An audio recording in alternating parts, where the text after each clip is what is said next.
ہمیں خاص طور پہ جن چیزوں سے سخت منع کیا گیا ان میں سے ایک چیز یہ ہے کہ ہمارے کاروبار میں، ہمارے رزق میں سود کا عمل دخل نہیں ہونا چاہیے۔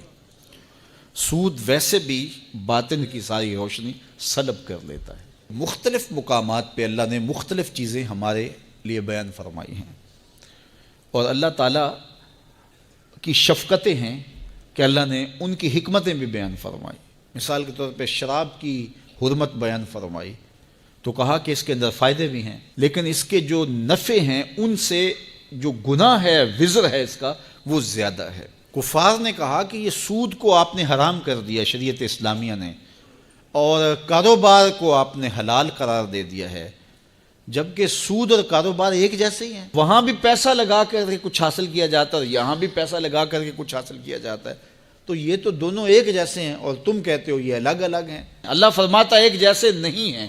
کیوں ایک جیسے نہیں ہیں؟ دلیل کیا ہے؟ اللہ اکبر! یہاں اللہ نے اپنی حاکمیت کا اعلان کیا۔ احل اللہ البیع وحرم الربا۔ ایک جیسے اس لیے نہیں ہیں، تمہارا رب ان کو ایک جیسا نہیں کہتا۔ بات ختم۔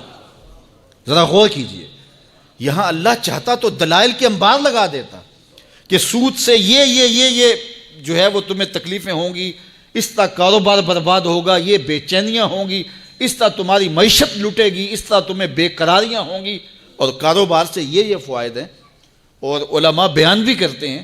لیکن یہاں اللہ تعالیٰ نے جو انداز اختیار کیا، جب کو کہا گیا کہ سود اور کاروبار ایک جیسے ہی ہیں، اللہ نے فرمایا ایک جیسے نہیں ہیں۔ دلیل کیا؟ احل اللہ البیع وحرم الربا۔ اللہ تعالیٰ نے کاروبار کو، بیع کو حلال کیا ہے اور سود کو حرام کیا ہے۔ جب تمہارا رب ایک جیسا نہیں کہتا تو ایک جیسے کیسے ہو سکتے ہیں؟ بات ختم۔ یہاں اللہ نے اپنی حاکمیت کا اعلان کیا۔ دیکھیے، بیٹے کو باپ حکم دیتا ہے تو بیٹا آگے پوچھتا ہے کیوں، تو باپ تفصیل بتاتا ہے کہ بیٹے اس کام کو کرو، اس کا یہ فائدہ ہے، یہ فائدہ ہے، یہ فائدہ ہے، تو اس کی بات سمجھ آ جاتی ہے، وہ کہتا ہے ٹھیک ہے۔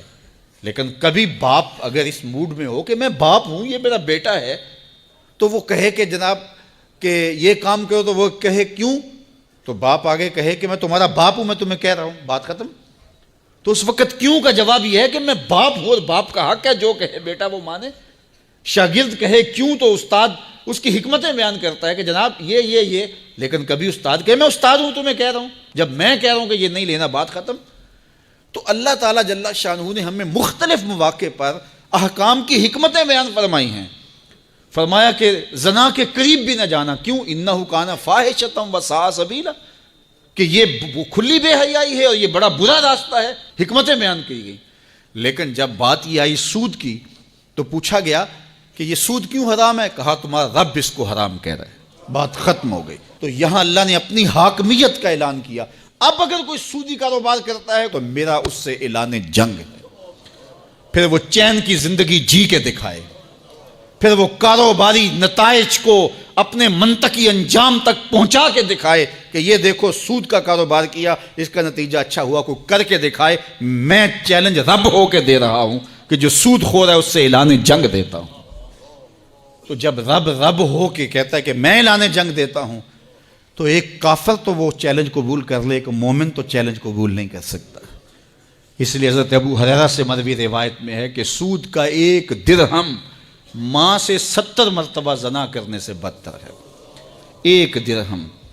تو کیا یہ باتیں سننے کے بعد اور یہ شرعی احکام سمجھنے کے بعد ایک مومن کا حوصلہ بڑھ سکتا ہے کہ وہ سودی کاروبار کرے؟ جب رب چیلنج دے رہا ہے اور رب یہاں اس کی کوئی حکمت بیان کرنے کے بجائے دو ٹوک کہہ رہا ہے، میں کہتا ہوں حلال ہے کاروبار اور میں کہتا ہوں سود حرام ہے، بات ختم۔ اب اگر کوئی کرے گا تو میرا اعلان جنگ ہے اس سے۔